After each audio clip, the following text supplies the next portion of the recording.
Sa Cagayan, timbog ng pulisya ang dalawang individual matapos umanong manloko gamit ang peking gold bar sa isang transaksyon. Ang blotter sa report.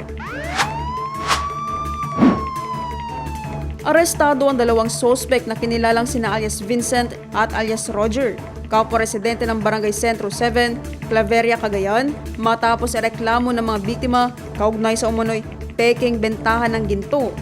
Batay sa paunang investigasyon, humingi umano ang mga sospek ng halagang 500,000 pesos kapalit ng isang gold bar na nagkakalaga umano ng 7 million pesos. Nakapagpadala na ang mga biktima ng kabuang 53,000 pesos bago nila nadiskubre na hindi tunay ang nasabing ginto.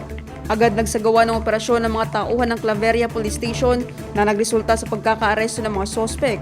Na-recover mula sa kanilang pag-iingat ang isang peking gold bar na may markings, marked money, dalawang mobile phones at mga identification cards. Makaharap ang mga sospek sa kasong estafa sa ilalim ng Article 315 ng Revised Penal Code.